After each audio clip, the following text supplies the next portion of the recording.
All right. Nick, can you please give me a one-word movie theater themed prompt? Twizzlers. Twizzlers. Okay. Here we go. Three, two, one.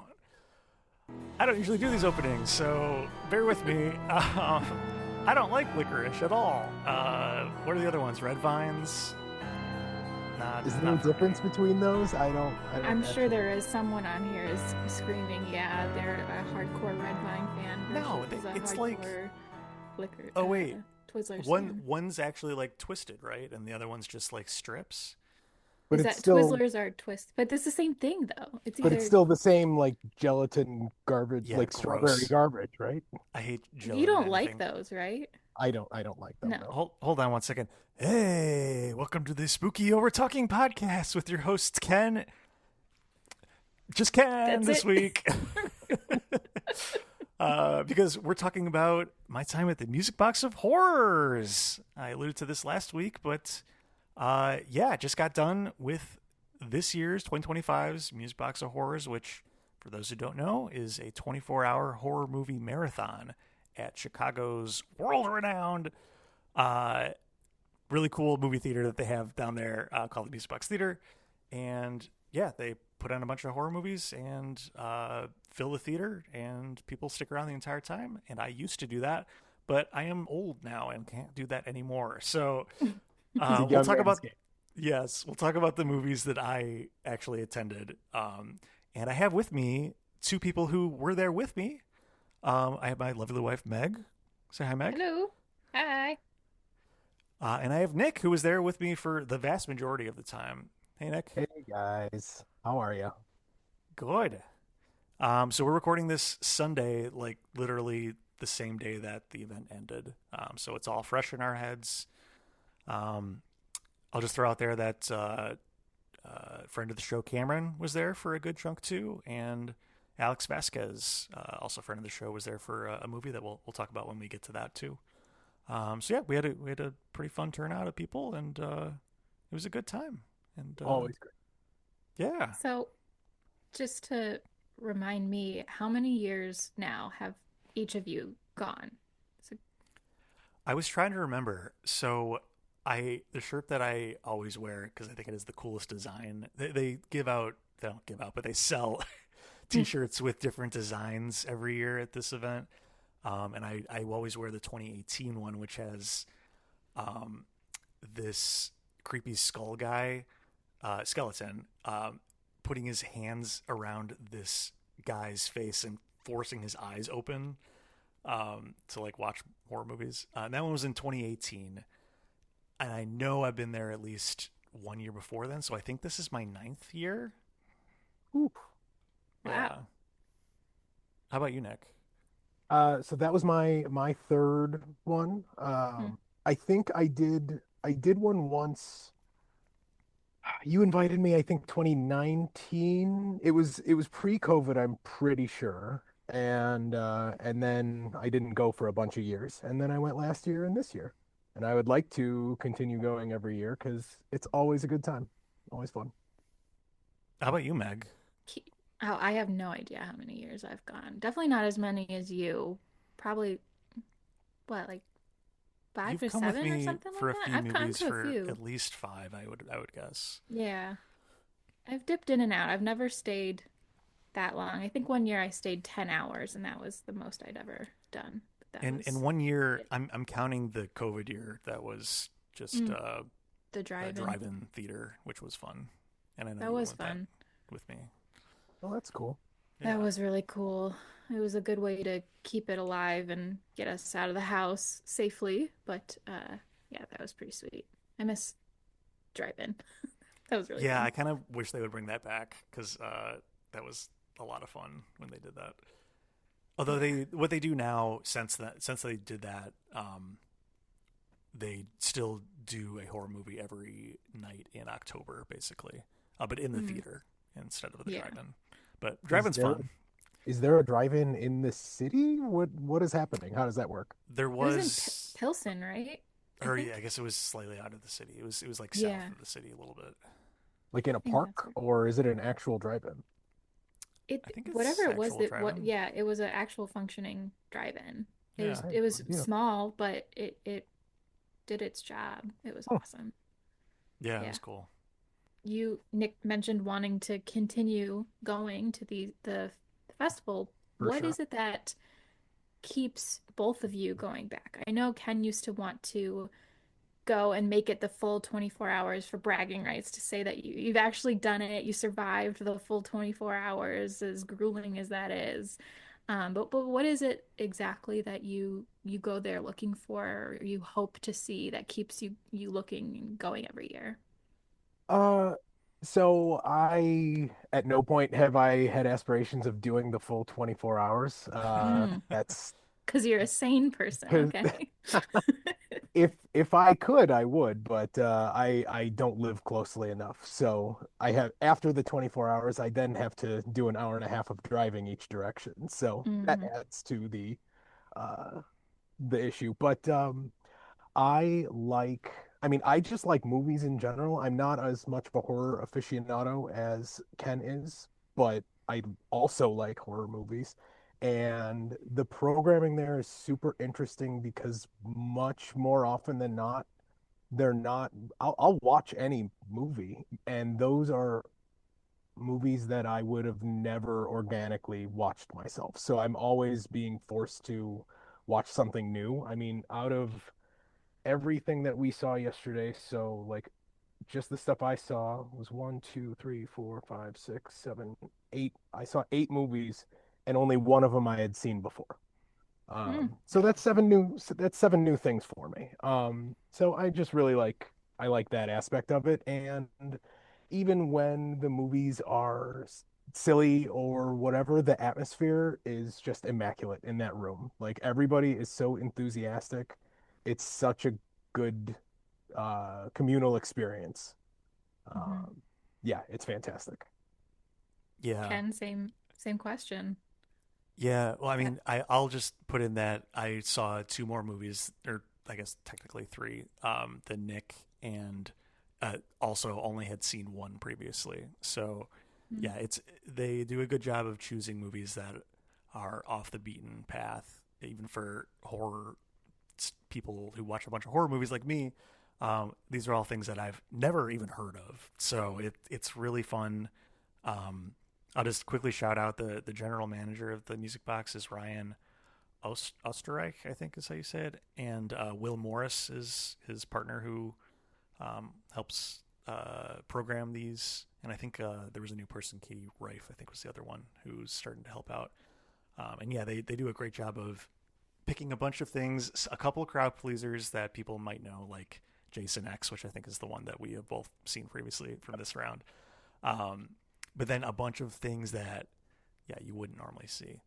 And I think what's really cool about the Music Box Theater in particular is that they go out of their way to try to find movies on film.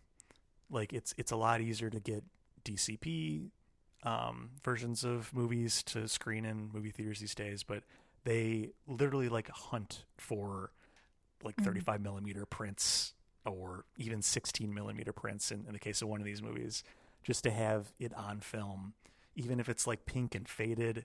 It just really adds to that atmosphere that Nick was talking about of Absolutely. watching these really old, they described them as crunchy films, mm.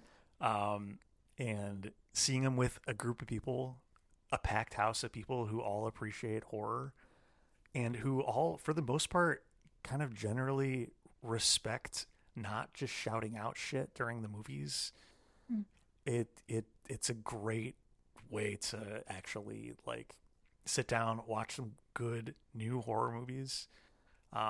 Whether or not you like them or not, your mileage may vary. I know I like some of these other movies that we saw more than others, but they're all new to me, both for the most part, and fun. And you're watching with people who all are respecting what they're watching, which is hard to get in a movie theater these days.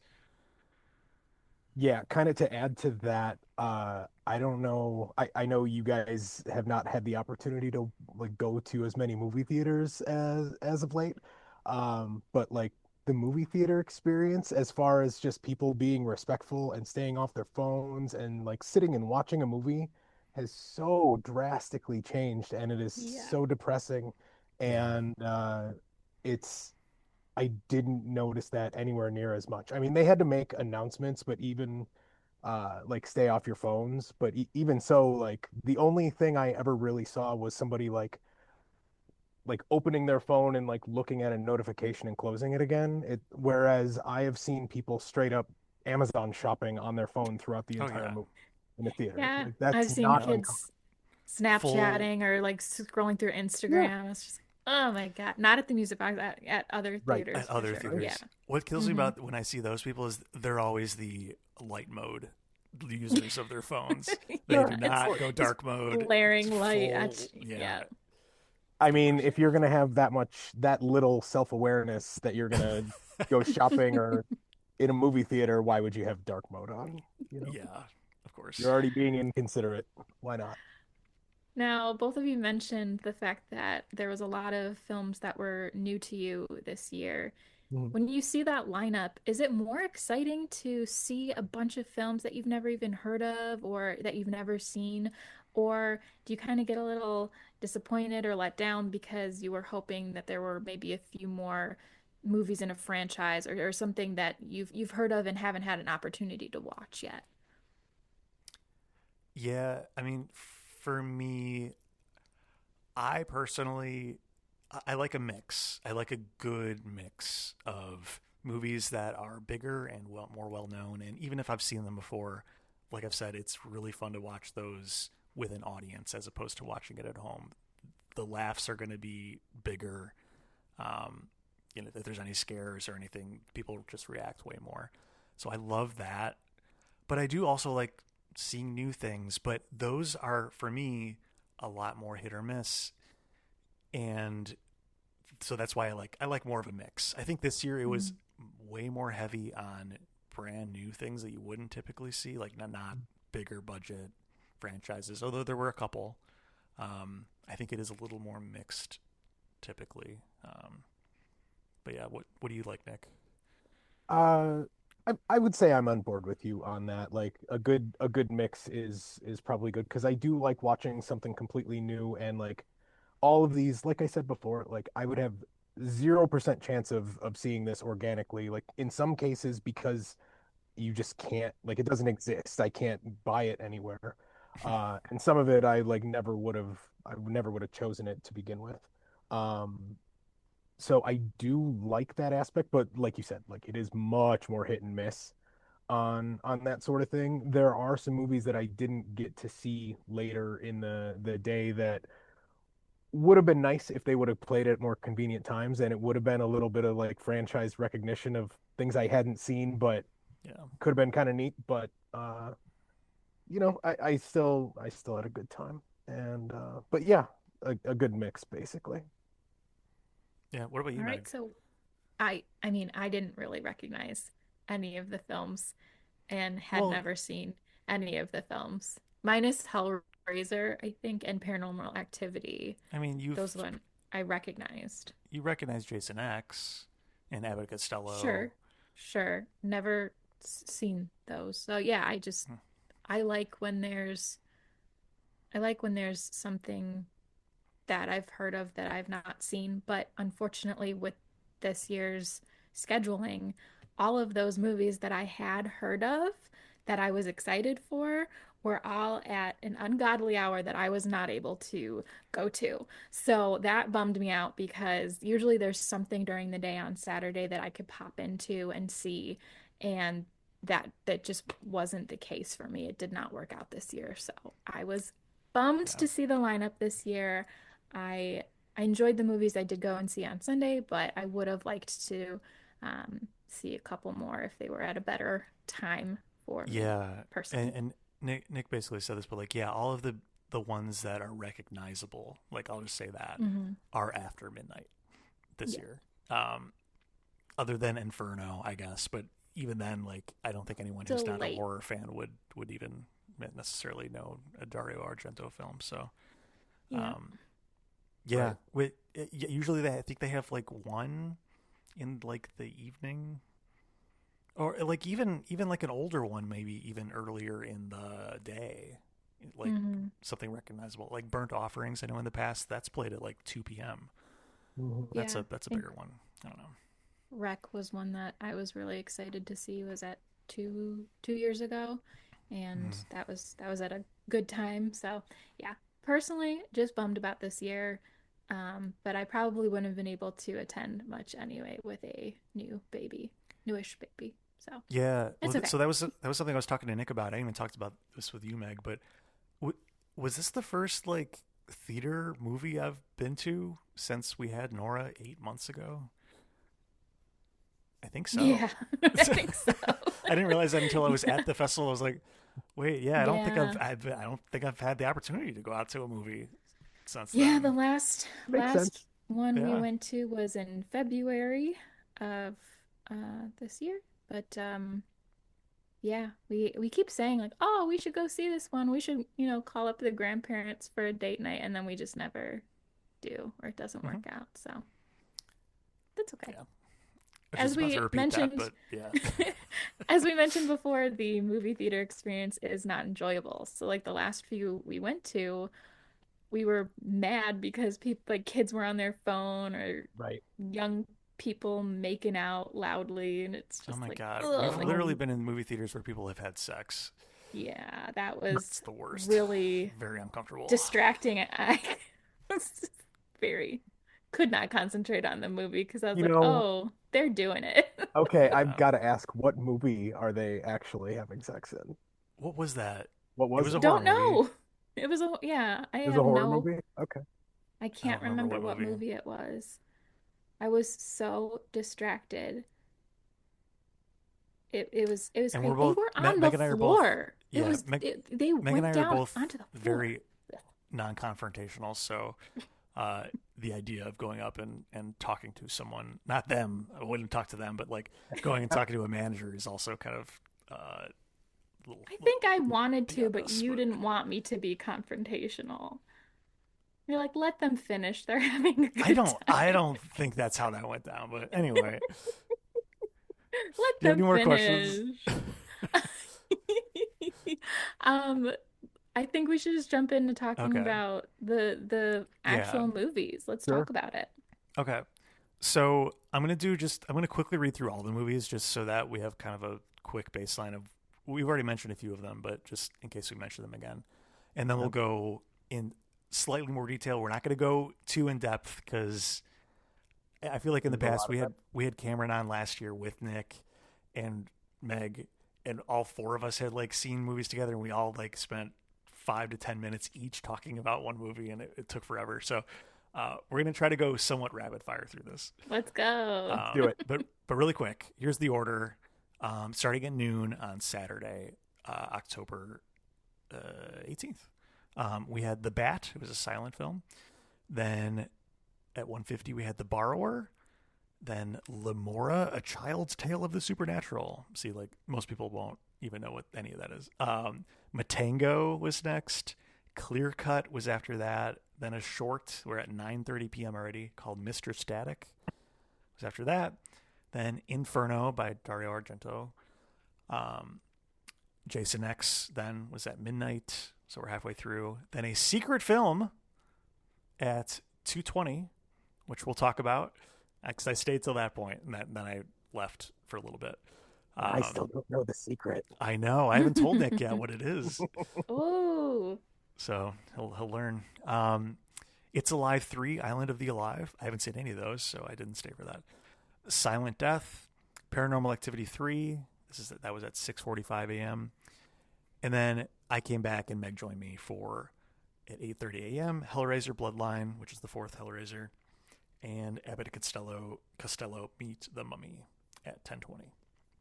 So that's the full lineup. There's a couple of shorts in there that I didn't mention, and some other goodies that we'll talk about in more detail. But yeah, so I just want to quickly talk about my experience. I stayed down. I don't live in Chicago anymore, so I used to try to go the whole time, and it was easy if I wimped out because I could just go home easy. But I can't do that anymore. I live in a suburb of Chicago, And for the past 2 years, I've known that I can't stay up the whole time, so I plan accordingly. And I basically chose ahead of time. Like, I want to make it to the secret movie at 2:20. I want to at least see what that is. I was planning on only going into midnight until they released the whole lineup, and I was like, well, I have to know what that is. And so, yeah, what I've been doing lately is I stay at the only hotel in the area, I think, the Hotel Zachary, which is right across the street from Wrigley Field, just to get in line super early because people are crazy, including myself, to get good seats. Because if you're there that long, like we are, even like we're not even there the whole time, but like you want to be in good seats, or at least aisle seats, which is kind of all I go for at this point. And I have like a rough area that I like to be in proximity to the screen. But yeah, anyway, people line up. I got there in line at 8:30 a.m. and I was still like, You're insane. like 40 people back, man. It is wild. That is nuts. That is Yeah. so early, and it doesn't start till noon. Am I correct on that? Yes. Correct. Doors don't open until 11. and then it Doors doesn't don't start open till till noon. 11. Wow. So, and it You was just raining a stand little bit. there? I have the seat cushion that I put on the chairs just because they used to be pretty uncomfortable. They're better now, but I was sitting on that. This is the first time that I actually thought to sit on that, though. I usually just stand around. You're after 9 years, you're finally figuring out the code. You're every year I cracking get there. it. Every year I get there earlier and earlier because every year I'm like, oh man, I'm further back in line than I was last year. But everyone has the same mindset, so it gets more and more competitive. It's pretty insane. It's like gonna be like Black Friday where you have to just spend the night in line. So someone behind me was just curious about like what time people were getting there. And so they went up to the front of the line and asked those, because there's like a large group of people or like two groups at the front of the line. And they came in from out of town. That's all I heard. And then they got there at 6:30 a.m. Oh boy. What? No, come on. Okay, Yeah. but when did the people after them come? Because like they didn't I even don't need to know. probably get there at 6:30. I don't know. That's bananas. 6:30. But you said there was like what, almost 40 people in front of you, and you got there at 8:30. 8:30. Yeah. Wild. Yeah. So But you get there and stand in line for a super long time. yep, just to try to get, there's like a couple seats that I usually try to get. This year I don't remember them doing this previously, but they had reserved like seat back covers for a few of the seats. And the seats that I usually sit in or have for the past few years, Oh, had that's those why on you them. couldn't get them. Okay. That's why we weren't in the same spot. Yeah. Ah. So I just went the other side of the aisle. It was fine. I'm not going to fully reveal my strategy for choosing seats in case someone is as insane as me. But yeah, anyway. So we got seats and it was fine. And Nick was able to join me at the beginning this time, which was really great. And I was telling the Meg, first time like, I've been there from the start. Yeah. yeah, I was telling Meg, like, this is maybe the first or maybe second year that I haven't been like alone for a single movie. It was really, really nice having friends there for the whole time. It helps sucks you being stay there awake. alone. It helps you stay. Yes, helps you stay awake. But yeah, like when you're there alone for a movie and the movie ends and you're just like, well, what the fuck do I do now? Do I just sit here or do I go look Guess at I'll go vendors walk already in the looked lobby. at? So yeah, it was very, very nice having you, Cameron, Alex, and Meg all there. It was great. So Happy to be there for sure. yeah. But yeah, the first movie was The Bat, which is a silent film directed by Roland West. It was 86 minutes long from 1926. They had a live accompaniment by Max McGathy and two other musicians. So Max McGathy's on keyboard or synth, and I'm sure it sounded like other instruments. They had a full drum set and someone who I believe was playing stringed instruments and definitely at least a saxophone at one point. And they went hard and played the whole time. The movie was intense. Yeah, it was loud. It was good. It was fun. The movie was roughly about, I think I was dozing off. I didn't sleep well in the hotel. I'm just gonna throw that out there. So I was already dozing off during the first movie. It was fine after that, but Good way I to think it start. was roughly about someone stealing some bank money and they are dressed up like a bat, and no one knows who the bat is, and there's people who may or may not be in and on it with the bat, and I don't know. Yeah, so Nick, it do started you have a better explanation of this?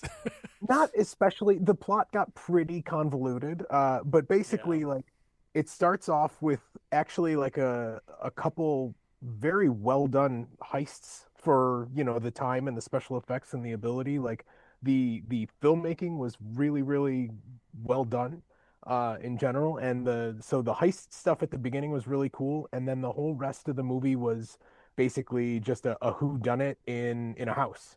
Yep. So they're just running from room to room, and it's basically like the serious version of Clue.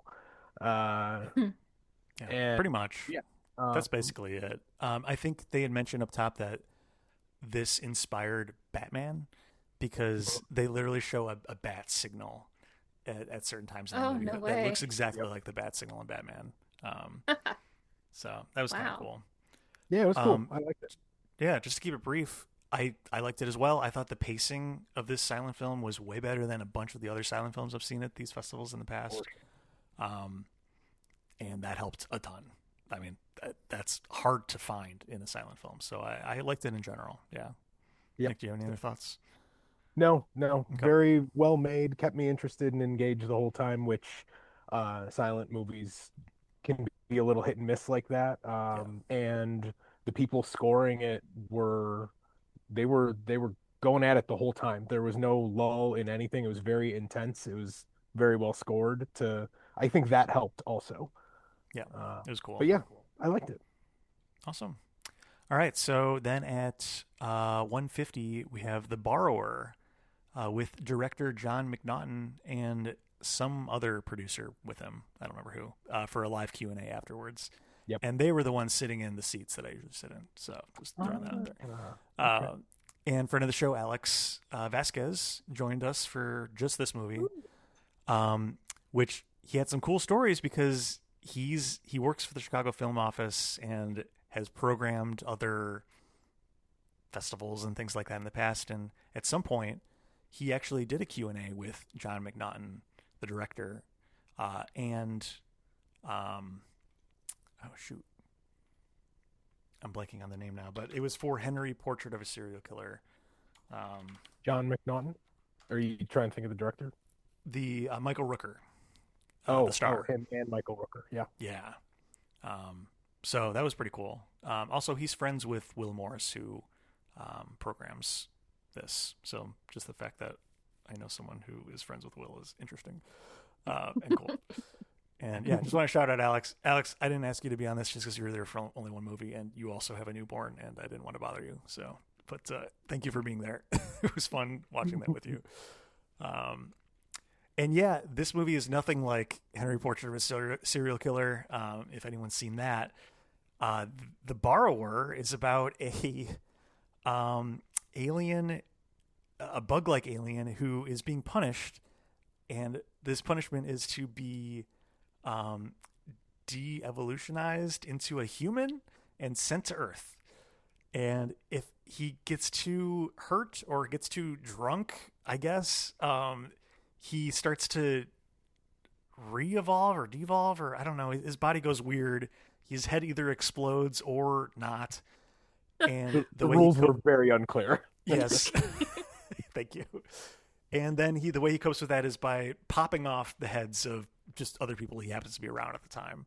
And so it's kind of this like murder string that's going on, that also there's a couple of cops who are trying to follow it and try to catch him, even though they don't totally understand what's happening because it's like different people each time, but it's still the same person and he's an alien.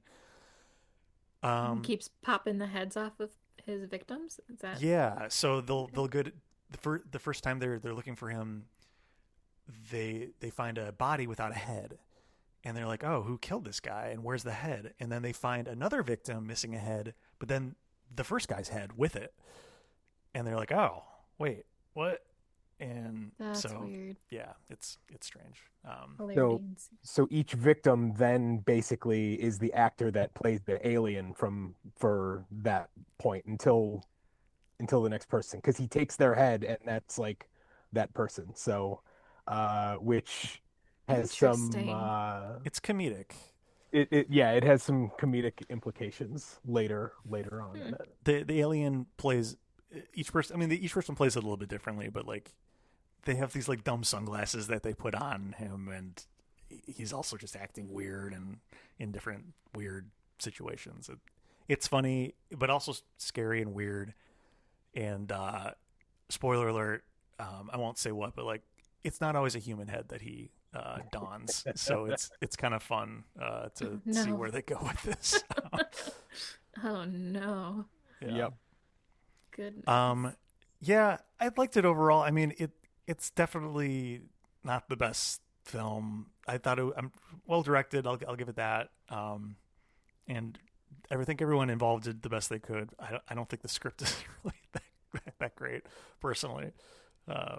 So yeah, this wasn't my favorite, but it was really cool to see the interview with the director and producer afterwards, and they were talking about Yep. the issues they had with this movie, and I think the production company went under when they were releasing this movie. Yeah, it's like a whole thing where I think there was also somebody like skimming money from the budget of the shoot, Oh my and gosh. nobody would pay them to do post-production, so then it was them just holding on to film for a while. Like it sounded like it was a whole mess. Oh Yeah. wow. Yeah. All right. Yeah, I thought this was kind of hokey, but it was a lot of fun. I did think the practical effects of the like popping off the head or turning into an alien or stuff were pretty impressive, but otherwise this was pretty Yeah. silly movie. It was silly fun, but Yeah. Yes, yeah, it was silly. it was also kind of cool because they made a bunch of, or not a bunch, but there were a couple of references to Henry Portrait of a Serial Killer. Like it took place in the same universe as Henry Portrait Oh, of a did it Serial really? Killer. Okay. I've There were never a couple. seen Henry. I've never seen Henry. Me neither. I saw it a long time ago. I don't remember it. I definitely need a rewatch, but I heard a couple of times on the TV them talking about a serial killer named Henry, Oh, and they interesting. also had a poster up of Michael Rooker just slapped on something during the Oh, film cool. too. So it was kind of funny. Hmm. All right, 4 p.m. Alex left, by the way. He only stayed for this, but it was nice to have one more person. Then 4 p.m. we had Lemora, a child's tale of the supernatural from 1973, 85 minutes long. This one was on 16 millimeter, and it's so old that basically all the color is just pink, which is fun. I kind of like that. And it looked actually pretty decent for 16 millimeter. I at a previous year, a long time ago, they showed Halloween 2 on 16 millimeter, and that looked not very good. Mm. So this was cool. This movie is about Uh-huh. Come on, Ken. a Give it a shot. Christian 13-year-old girl who is basically living with a community of Christian women and one Catholic priest, I guess. I don't know. And her dad is bad. That doesn't matter. Anyway, for whatever reason, she's called to this town that's run by one female vampire called Lemora. And long story short, she's trying to turn this girl who's a devout Christian into a vampire and convince her that that's what she wants. And in the end, succeeds. And I think this movie apparently was banned in some fashion because of that message, which I thought was interesting. Will mention during the intro that bit of info. But the rest of it is there's monsters, I guess. Some people don't get turned into vampires and they turn into monsters or something, and they try to kill the girl, and yeah, something like Yeah. that. I didn't totally understand. Nick, do you have any more info? Plot wise, no, you Okay. did perfectly great. Um, I don't know what your thoughts were, but I hated this movie. Uh, the guy introducing it was obviously very Well, it enthusiastic wasn't about it. Will. Like somebody's Yeah, No, it was it was some other someone, guy that some had guy that really provided loved a this movie. Yeah, he had provided a print of something else years ago, and so he kept in touch with this guy, and he got to introduce it. And anyway, like he had this whole description of like, oh, it like has is commentary on the patriarchy, and it flips the whole thing on its head. And I I'm watching this whole movie because Hmm. everybody in the movie is like cartoon character lecherously creepy towards this 13-year-old girl. Hmm. And it's creepy and uncomfortable, which if you have something to say about it, like, okay, that's fine if that's a thing you're trying to address or acknowledge or whatever. And I could not find any kind of like commentary or through line. It was just gross. Mm. So I was just kind of skeeved out the entire time. And no, I dislike this movie very, very much. Yeah, the guy who Mm. introed it alluded to there being some sort of commentary and Yeah. also kind of said like what you're supposed to feel. Like you're supposed to, he's like, I know he said at one point, you're supposed to feel effectively like rooting for the vampire to Right. convert this girl because she didn't like want to get naked in front of this girl, this woman that she doesn't know. And I didn't pick up on any of that watching this, even Yeah. having been told that up front. So I don't know. Maybe this guy really loved watching this 13-year-old girl in this I was movie. Icky. And I don't, I I don't was know what it was. rolling Icky. this movie through my Mm-mm. head, going like, am I missing the message? If there's something else going on that I can't interpret, am I dumb? Like, no, I just think that movie sucked and was creepy. Icky. That's I didn't hate it as much as you did. I thought it was a vibe and interesting overall. But I just didn't get what the intro guy said. That's all. Um, Mm. I don't know. Your mileage may vary. fair All enough. right. We're gonna have differing opinions in the other direction later on, so it'll be fine. Yeah, I know that. Yeah. Um, Ooh. all right. Then Cameron came. Nick and I got burgers in the garden. And then we A missed. I garden thought, burger. yeah, garden burger. Music Box has a back patio area that they call the garden, and they show movies out there sometimes, which is kind of cool. And they had food trucks out front and some food vendors in there as well. And so we got some dinner. That was good. And I thought we had missed. We thought we were missing a large chunk of Matango, Yeah. which is the next film. But we get in there and it doesn't really seem like we missed anything. And Cameron came even farther into the movie, and whatever we had watched up to that point did not contribute to the plot whatsoever. So Nope. I don't know. It was interesting. Um, but yeah, it's this is a 1963 Japanese movie. This was on 35 millimeter. And long story short, some people are shipwrecked on a random island where the mushrooms, if you eat them, turn you into mushroom people. That's all you need to know. And That's that little basically bit doesn't even really come into play until like the last 10 minutes. The rest of it's just like a survival story. I don't know. Is it horror? Was it considered horror then?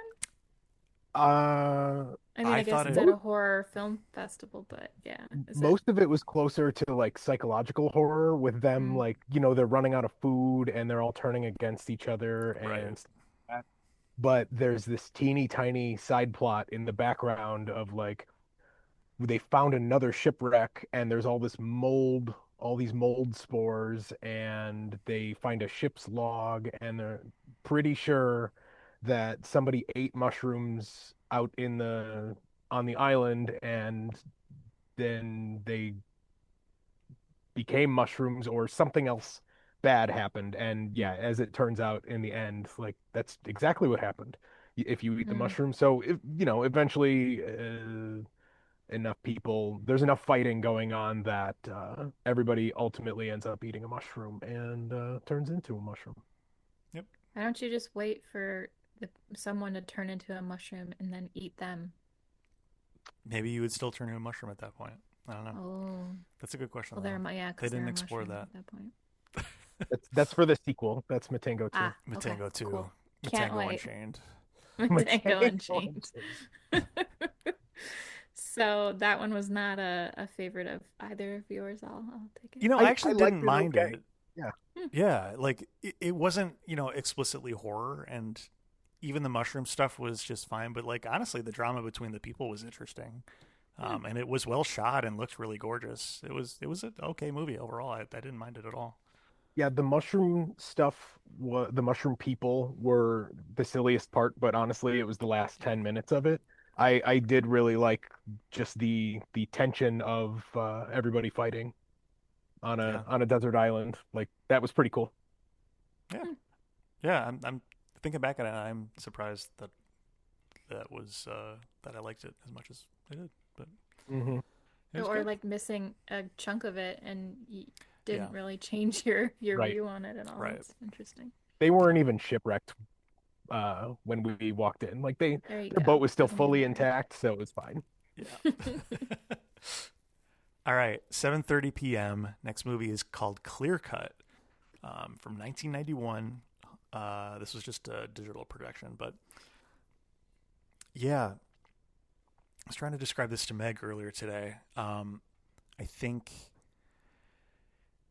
the it's about a lawyer who was fighting for the tree rights for a Native American community and lost. And so it opens with a logging company that has a mill nearby cutting down a bunch of trees, and the Native American folks, um, trying to fight against the police for stopping that from happening. But Mhm. they had failed.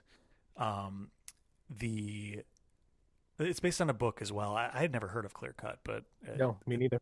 yeah, the lawyer tries to or keeps saying like I'm going to appeal it, but he also is also saying out the other side of his mouth that that wouldn't work, like that would fail.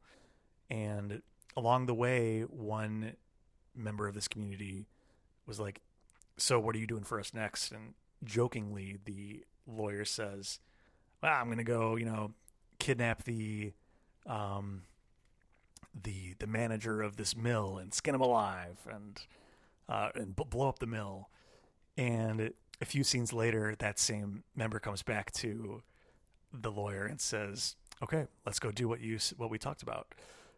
And so they don't blow up the mill, but they do kidnap the head of it, who is the skipper from Battlestar Galactica. In case anyone is wondering, or recognizes that he was The mill guy was? he was the second in command in Battlestar Galactica, the new series. Sure.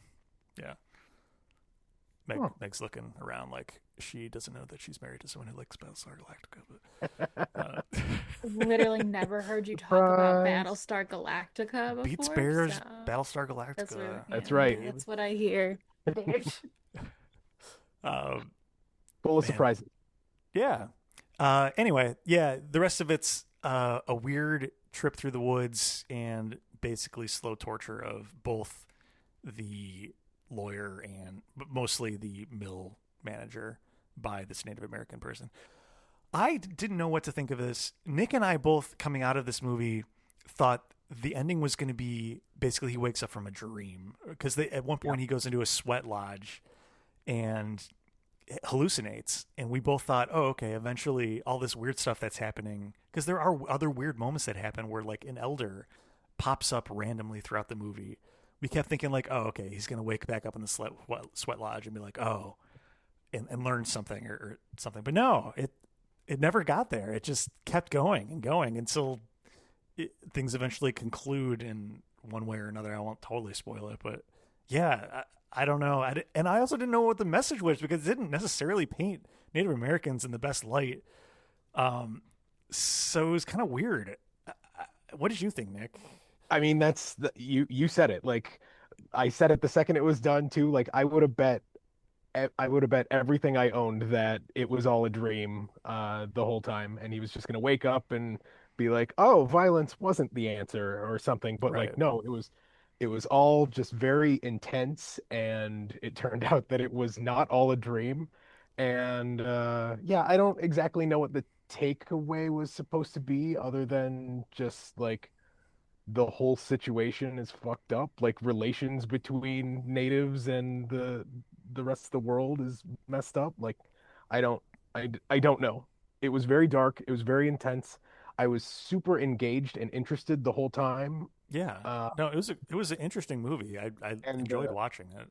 the lead Native American actor, Graham Greene, is phenomenal, and he's Hmm. always excellent. Like he was in Dances with Wolves and is in a million other Oh, things. He actually just passed away like within the last 6 months, I think. no way. Yeah, Oh, yeah.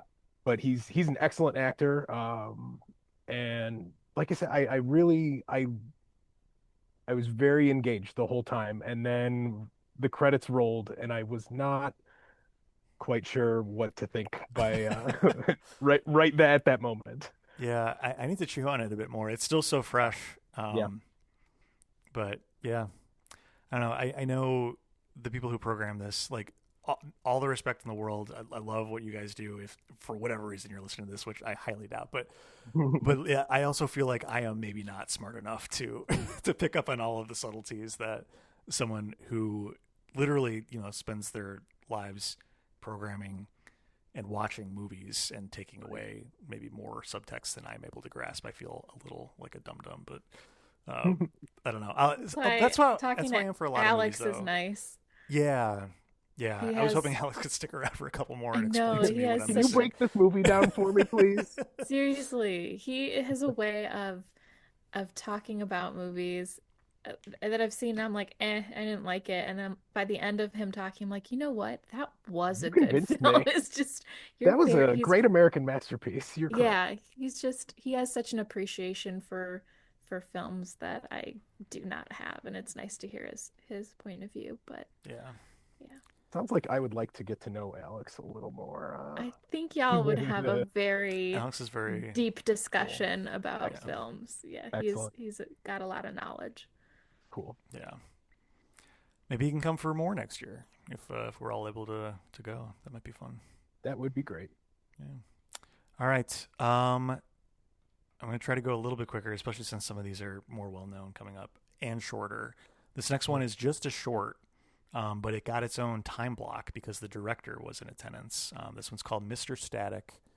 It's a 2024 short that is basically some guy who sounds like Jigsaw talking through a staticky TV to a woman, and it says, time to watch.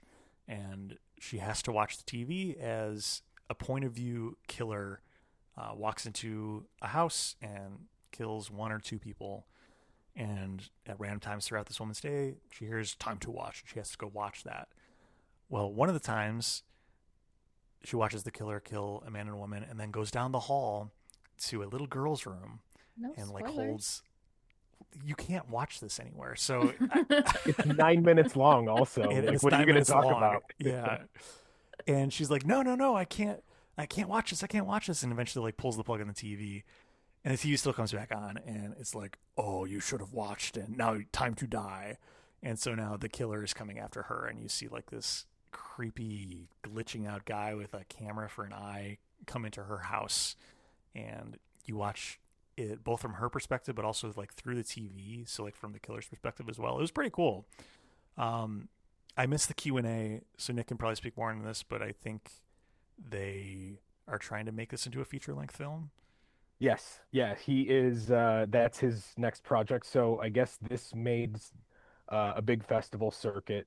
So I'm guessing he's basically just using it as a proof of concept to kind of pitch To get to funding. people to fund a full feature length film. It was a really cool little short, and he said like his two inspirations for it, which I kind of clocked one of them right away, was Michael Mann's Manhunter, which was remade into Red Dragon. It's a Hannibal Lecter movie, Mm.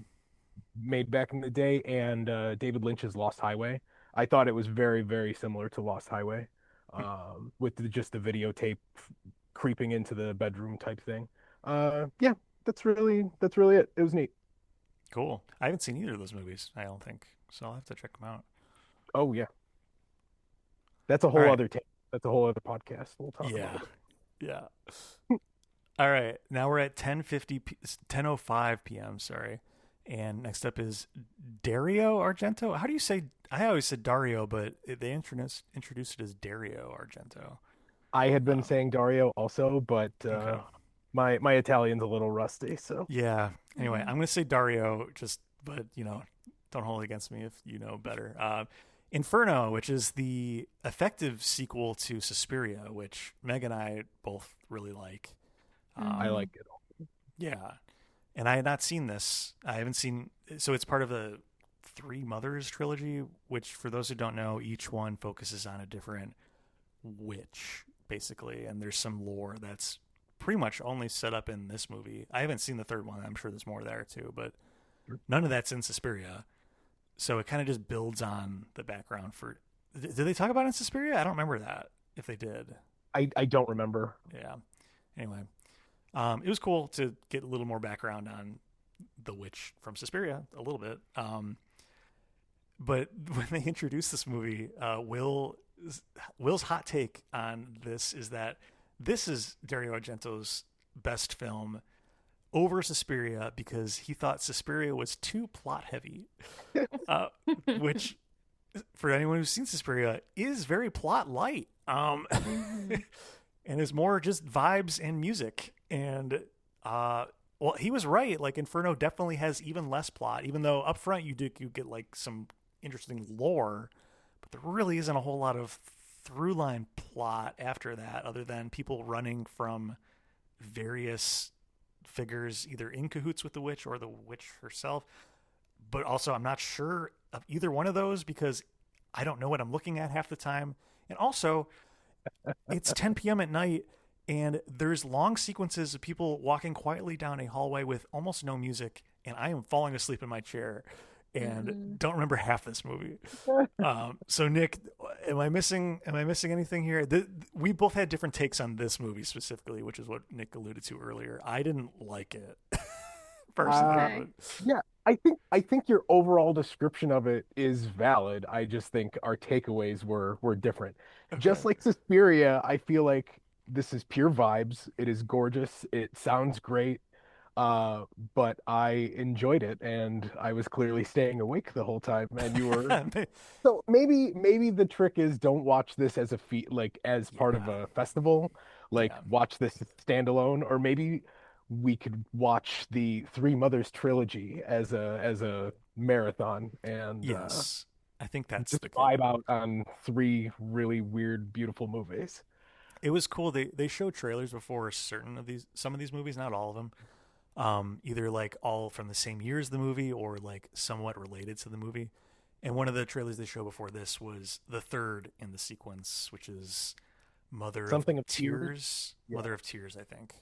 It looked like it was in the 90s, but had Udo Kier, who has been in some of the other movies in previous marathons. I definitely want to watch that, but also I think I need to give Inferno another shot when I'm more awake.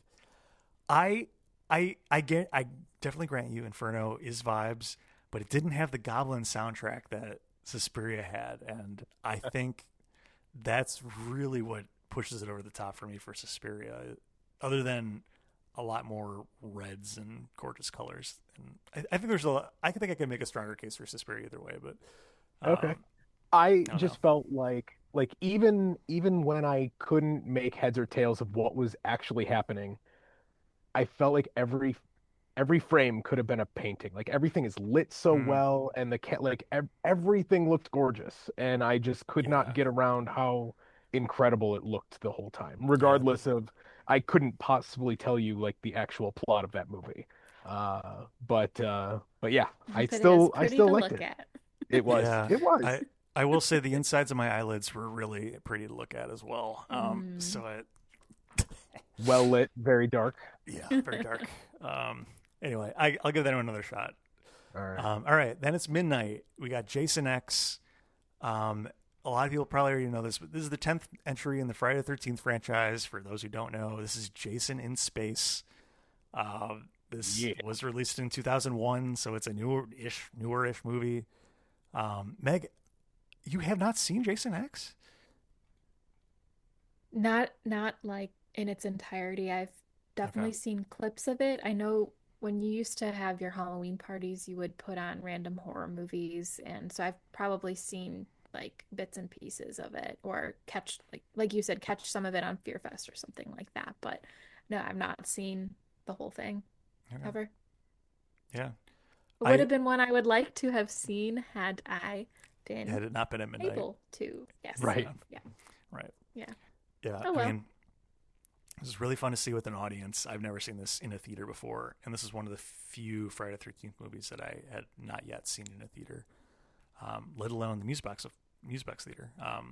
And it was a fun time. Everyone was laughing. There were so many jokes, more than I've caught watching it at home.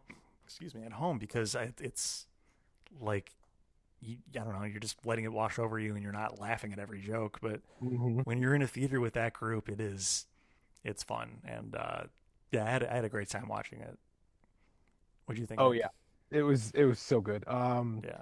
So I, I don't know for 100% sure, but I'm pretty confident that this might have been the first Jason movie I saw, period.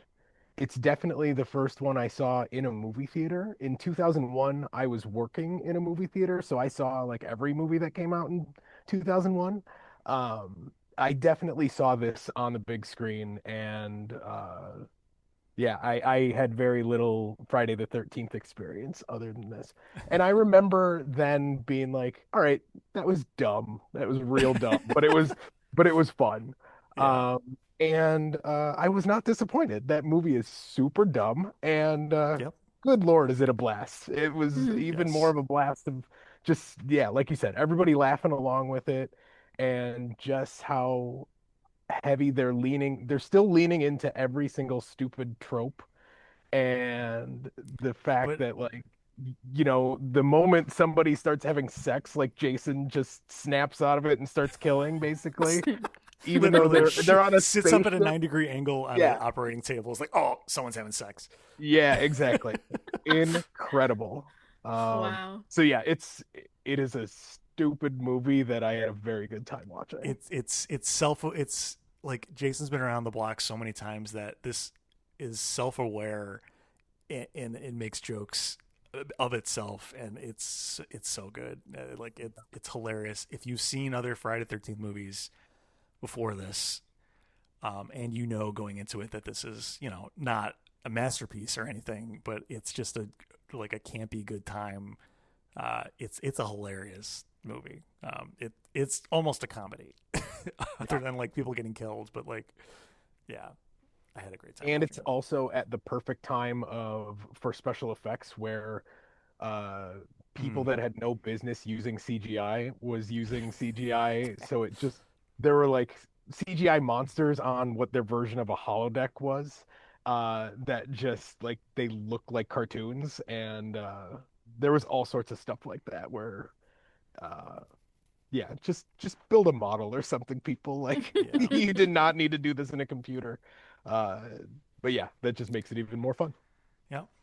All right. Well, we're almost hitting an hour mark. So sorry, Yeah, I you don't need know to how speed it I up. cannot I cannot keep this on track. I don't know. There was this All right. short Well, that I played went home. before it. That was it. Yeah. We only want to talk about the short that played before Jason X. All right. So now it's the secret showing.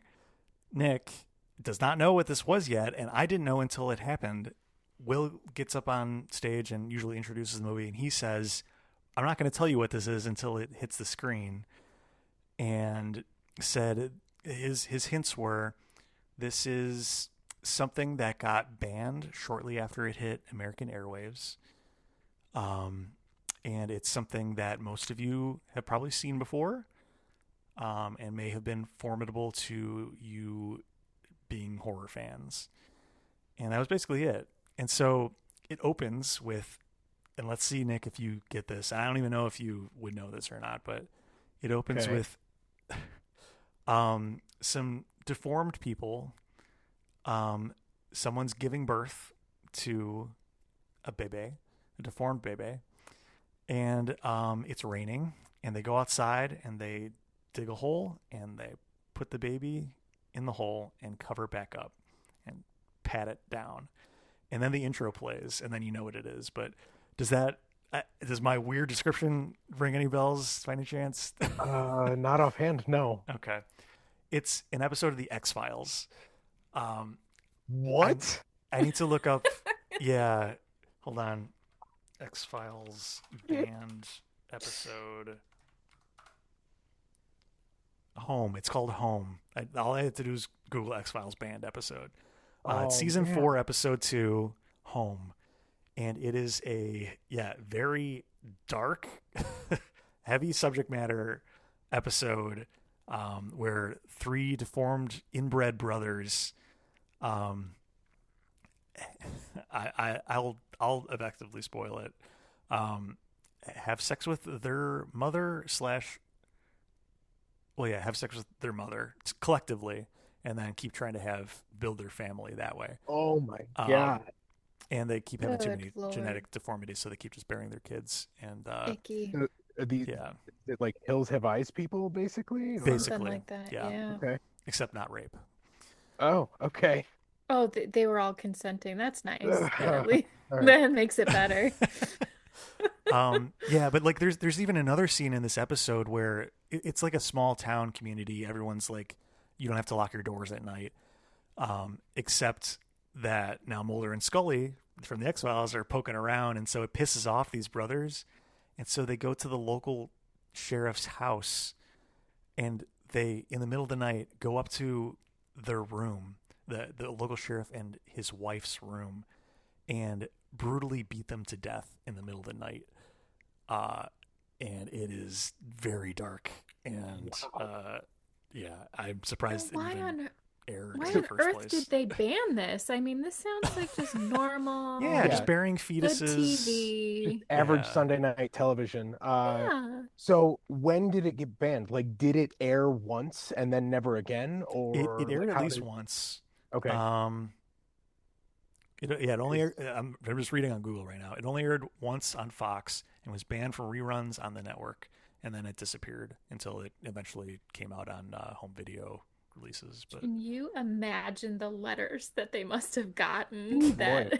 that they were like, okay, we gotta pull this. That was too far, you guys. Yeah, you were thinking too much of the children, clearly. yeah, Yeah, I don't remember that at all. And like, I by did. season 4 of X-Files, like I was deep in watching X-Files. Like I was obsessed with it back then. No, okay. Yeah. Anyway, that was the secret showing. Then some movies that we didn't see. It's Alive 3. I went back.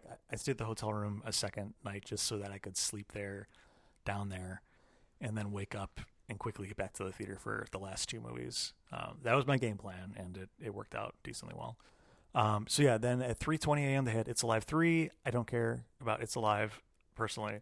At 5:15 they had Silent Death, which I thought was interesting, and I kind of wish I could have seen it, but this is a movie that was thought to have been lost entirely until like a couple of weeks ago. Like it was recently found, like very recently found. And so I think this would have been like the second screening of it in like more than 30 years. It would have been really cool to see that. It says Midwest That's theatrical wild. premiere, but like I know Wow. it was lost until very recently. So hopefully that gets like Vinegar Syndrome or someone picks it up and Sure. does Yeah. a release of it. But and then 6:45 Paranormal Activity 3. I thought that would have been cool to see, but also I think if you were tired and trying to watch a Paranormal Activity movie where it's mostly just you looking in the corner of a screen with no music at all ever, I think that would be very hard to stay awake through. Yeah. So yeah. Anyway, finally came back for Hellraiser Bloodline. Meg comes into the picture. Yay. And we had It's just my watched time. Hellraiser 3 last week in preparation for this. And Hellraiser Bloodline is a weird story about the person who made the little puzzle box that summons Pinhead back in the 1800s or whatever, and has Michael Scott in it. And I think Nope, what did Adam they say? Scott. Sorry, Adam Scott, not Michael Scott from The Office. It had Adam Scott in it. Did they say it was his first role? Yeah, his film debut, I Yeah. believe, is what one of them said. Yeah. That was interesting. But yeah, it follows this person's like bloodline from the creation of the puzzle box through him trying to destroy it in space in the future. And so this is the second franchise in space entry that they specifically called out for choosing because of that reason. Mhm. So And did making the cube create the, what are they called? Xenobites or something? Xenobites, The no, they scene, existed in hell. It just is a Okay. way of summoning them or opening a yeah, it was portal. just That's like all. Got it. a portal. Yeah. Okay. It was weird. It was better than the third one, It was right? better than the Like third I one. liked it Yeah. better. Yeah. But So that was cool. What I was mean, also interesting is the director Kevin Yeager, who actually did some effects works on The Borrower earlier in uh, the event. He took his name off the movie because he didn't like the cut that the producers wanted, and so it was released under the name Kevin Smith. It's not Kevin Smithy. Alan Alan Smithy? Smithy. yeah, Yeah. Nice. it was pretty Which great. I didn't know this, but any film that the director takes their name off of goes under the name Alan Smithy. Yeah, if you Um, look up things that are directed by Alan Smithy, you find some real interesting stuff. Yeah, I'm going to have to. Um, but yeah, Meg, what are your thoughts on Hellraiser Bloodline? Um, it you get what you expect with a Hellraiser film, right? Like Pinhead's there, there's chains, they latch onto some people, it rips them up or drags them around. Uh, it was fun. I liked it. Like I said, liked it better than the third one for sure, but More uh, chains. there were more chains in this Good. one. Good. They learned Yeah, their lesson. Yeah. it was, I think I like seeing origin stories a lot. And this is cool to see, yeah, the puzzle box being made. And actually, at one point, the guy who makes it like brings it to his wife and he's like, look, I finished it. He's been working on it for so long. And she's like, oh, what does it do? And he presses a button and it just like pops, a part of it pops up and then goes back down. And she's like, oh, Doesn't it's really not do really, anything, huh? doesn't really do anything. He gets all mad, but it was pretty funny. There's a lot of those kind of good moments, but yeah, it was fun to watch in a theater full of people, I think. It would have I liked probably I been liked the less funny if we Century. hadn't. Yeah, no, absolutely, it was fun watching that in the theater. I like the Century. I think more than some of the others, just because it wasn't your typical Hellraiser entry. Like it wasn't just someone finds the box, someone opens the box, Xenobites are unleashed on the world. It was like it wasn't even necessarily about that. It was more about like the creation of the box and subsequent trying to destroy the box and the Xenobites forever is really what the plot is about, which isn't something that they've necessarily tried to do before. I mean, they haven't in fact, but like not to this grand of a scope. It was pretty cool. I liked it. Yeah, I think they like at the beginning of the movie they made a or they unleashed a demon or something like that, and it wasn't a Cenobite. It was just a demon or a princess or something from the Yeah. underworld, and that was mostly it. And then finally, when Pinhead comes, you're like, oh yeah, it's a Hellraiser movie. That's right. So I like in the first space scene, they have someone remote controlling a robot that's opening the puzzle box. yeah, And pretty as cool. soon as the puzzle box like opens up to like release Pinhead, the robot just explodes. I just thought it was a clever way to open the puzzle box in the first place, but also like kind of comical. Yeah. Okay, we're almost at the end here, folks. 10:20 a.m. We first have a Three Stooges short called "We Want Our Mummy," which honestly was one of the favorite things I saw at the entire festival. Very, very funny. Three Stooges short. I'm sure it's on YouTube if you want to look it up, but it's only 17 minutes long. That was on 35 millimeter, amazingly. And then Abbott and Costello Meet the Mummy. Not Abbott and Costello Meet Frankenstein or whatever other one there is, but Meet the Mummy, which is the last Abbott and Costello meet the Universal Monsters entry. 79 minutes. Wow. Did it feel like 79 minutes to you, Meg? It felt way longer, Yeah, I think. sure did, didn't it? Yeah. Yeah. This is on 35 millimeter, which is cool to see that, but like otherwise, there's some funny bits. Like Abbott and Costello are still very funny, but a lot of it didn't have the mummy like in it necessarily, or any other Universal monsters. It took place in Egypt, and yeah, there's a bunch of other plots going on, and they focused on a lot of those for a lot of the time. Mhm. And yeah, It was fine. It was it wasn't that good. Yeah. I don't know. That's all I gotta say on it. Yeah, and then we went out and took a survivor's photo. Although there were way more many. At the end, they always take a photo right outside the theater under the marquee. But there were so many people this time that like even people crouching down in front, like it didn't matter. Like Meg and I were in the back, you couldn't see us in the photo at all. There were so many people. No kidding. Cool. Yeah, but it was pretty cool. I mean, yeah, it was pretty packed even towards the end. I was pretty amazed.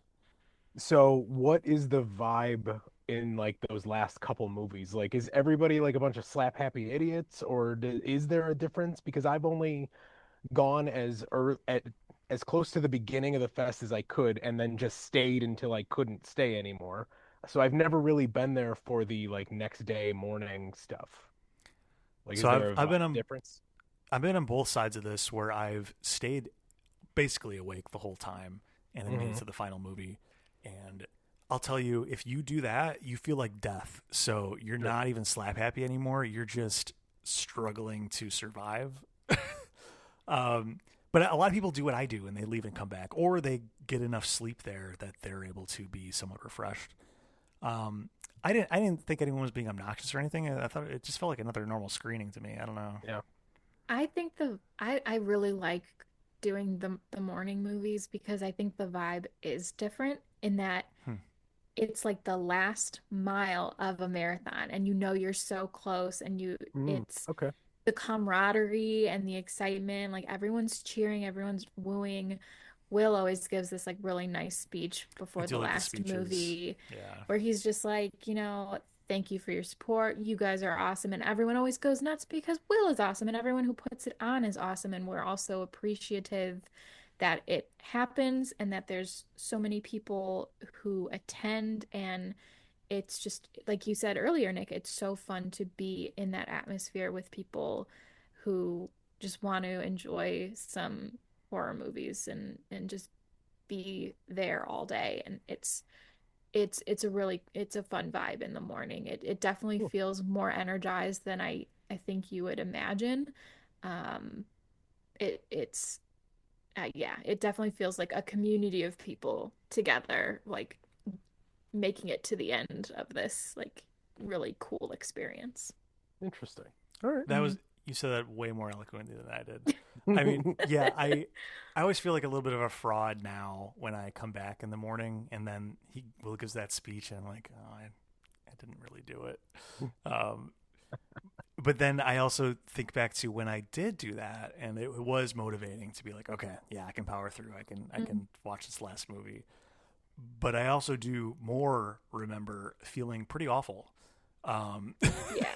so, You're you're uh, definitely in better spirits now than you were when you stayed the full oh 24 yeah. hours. Oh no, So it I was I was like more of a physically ill leaving at the end of it. Yeah, because I yeah. mean, like, you guys are walking out of the last movie, the Abbott and Costello movie, going like, yeah, that wasn't that great. But if you're like a nightmare of a person just waiting to leave because you haven't Yeah. slept in forever, Uh-huh. and you're seeing like a mediocre at best movie, like, Yeah. yeah, that would Yeah, just be like, yeah. ah, fuck this movie, fuck That's t No, all yeah. movies. It's tough to pick that movie too, because usually it is something that's either like family friendly or funny or like, just more accessible to other people to like reintroduce you back into the world because you've seen a lot of messed Hmm. up stuff. So it's something light to end it on. And in the past it was Casper Ernest Scared or Stupid. what Ernest Scared Stupid, thank you. It's something like that. Buffy, I think they did one Just year too. real dumb stuff usually, like easy palatable stuff. And Right. this is that Children's too. or comedies. Yeah. Yeah, Gotcha. Okay. it just didn't hit as well. So I do imagine if you had been there the full 24 hours, Ken, and that was the movie that it ended on, you would have been like, why did I stay here for that? That Right. wasn't I worth don't it. know. So I think there still were funny moments in Abbott Costello. It's there just were. there are other very long moments of not necessarily very funny bits. So I don't know. I felt bad because I was checking my phone time and I'm like, how it's only been 4 minutes that have gone by and this feels like the longest movie ever. And obviously it was only there for two movies, but Either way, that was it. That Y'all was did it. it. That was quite the amount of movies that y'all packed into uh 24 hours. Absolutely. Yeah. Final thoughts, what was the top one for you? Um, what's your takeaway and are you excited for next year? Do you think you'll go for more if possible? What's the plan? Yeah, you want to go first, Nick? I think sure. I think as far as quantity goes, I think I did like the perfect quantity. That Mm. is probably what I would aim for. Ultimately, I think what was that? So that must have been about 14 hours or so, and like I'm fine with that. Hmm. I don't have any kind of complex about like I didn't go the distance. I'm too Yeah, old for no. that business. I was most excited for Inferno just because I do like Suspiria, and that was kind of my the takeaway of like I liked it the most just overall. I mean, it was really, really good to end on Jason X because like Inferno was a lot heavier and gave you a little more to chew on, I guess. But whereas just Jason X is it was dumb and loud and fun and like we're all laughing and that was it sent me away floating. Like I got to Mm. leave not on a mediocre movie. Like Yeah, I enjoyed myself. And yeah, I'm gonna keep coming back for more. Nice. nice. Yeah, I Ken? mean, for me, I do. I mean, I really did like the challenge of trying to stay the entire time for the years that I did that. It's just not really. It's physically hard to do now. It doesn't feel good. And also, I'm a father now, and it's hard to even like get down there in the first place. I remember talking to Meg when we had Nora, and I was like, yeah, I assume I'm not going next year because I just thought like, oh, I'm a dad, like I can't be going down and then taking time away. And Meg encouraged me to still do it because she knows I really enjoyed specifically this horror movie festival. So thank you, Meg, for that first of all, and letting me be away from you for literally 2 nights with Nora, and I'm sure that was not easy. So thank you, and I appreciate you and love you. Um, but yeah, like I enjoyed going as much as I could, and if I feel okay doing that again, I would like to, um, with blessings. And This is the one thing you do for yourself every year. Like, yeah, you have to do it. That's an important thing, and it's like your passion. So obviously, my blessing okay, goes on thank you. forever. Yeah, I mean, I feel like I'll always strive to do as many movies as I can in that case. Mhm. I think my strategy of how I do it, if I stay down there, if I come back, but try to return, I think I always try to return in the morning. I think is it. I think this is pretty much what I'll shoot for though, because I felt okay at the end of this. This is more than I did last year. Um, Mhm. and yeah, and I think my favorite movie was Jason X, which should come as no surprise because that's my favorite horror movie franchise in the first It's place. already your jam for sure. Yeah, Mm. and seeing that movie with an audience, I mean, it was hilarious and a really fun time. Yeah. And there just weren't a whole lot of other movies that really like surprised me that I can point to be like Mm. up there as favorites with me. I Mm. liked Clear Cut maybe, but Mhm. not enough for it to be like something I like even recommend to people. So I don't know. I'm not sure. It's also the least horror of the It movies is as right. well. Yeah, but it was a well-made movie and It was. interesting. I liked it. Um, and Inferno, I got to give another shot. And obviously, the episode of X Files was interesting to see in that context as well. I need to go look that up now. Yeah, Yikes.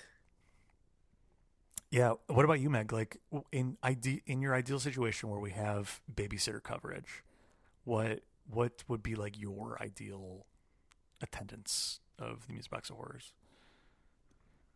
Uh, I the when I did it a few years back, where I was there for 10 hours. I think that was pretty good for me. That was um I get very antsy just sitting in the same spot for a while. So that's just the marathon for me, is just like sitting there watching it. But yeah, I like to go for a couple movies on Saturday, and I definitely like to go for the final movie, if not two movies on Sunday. I like being there for the end of it. It's the like I said, the atmosphere is really great. So I enjoy seeing that more than anything, and I'm really glad I got to at least go for my favorite part, which was the end. Even if I didn't enjoy the movies as much, it was really nice to still be a part of it.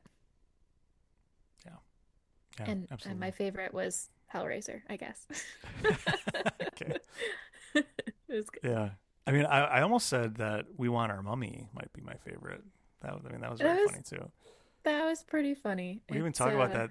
They were looking for King Rootin' Tootin' was the mummy they're trying to find. King Rootin' Tootin'. Spoilers, Ken.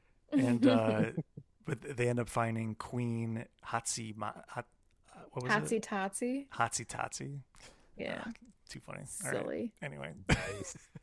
this has gone on so long. Cannot wait to edit this. Enjoy. Christ, sorry. I don't know how to make this short. Every year I'm like, okay, I'm gonna try to make this concise. I dropped it down to one guest.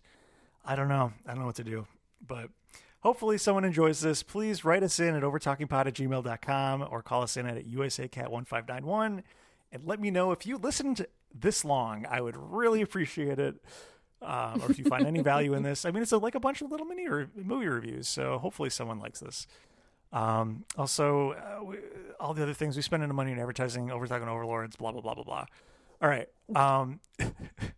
Next week, we are concluding Spooky Month with returning guest Danny for the Halloween episode, and we're talking about Ghoulies. Woo. And I'll tell you what, I've already watched the sequel, so tune in the following week, the first week of November. Meg and I are going to talk about, we've been watching a horror movie, at least one horror movie a day, every day in October, and so we're going to talk about those, and we'll try to figure out some way to make it more concise than this was, because we only talked about like 10 or 12 movies, and we are going to have like at least 30 to talk about. So It's gonna be like one sentence roundtable. Like, okay, make this the length of a tweet, and that's it. yeah. Name of movie. Did you like it? Yes, no. Okay, next name of movie. Yeah. So anyway, tune in for that as well. That's what's coming up. Meg, can you give us some credits? Sure. This week's episode of the Overtalking Podcast was edited and produced by Ken. And this week's special guest was Nick and me, Meg. Be sure to rate and review on Apple Podcasts and Spotify, and we'll see you next week. Bye.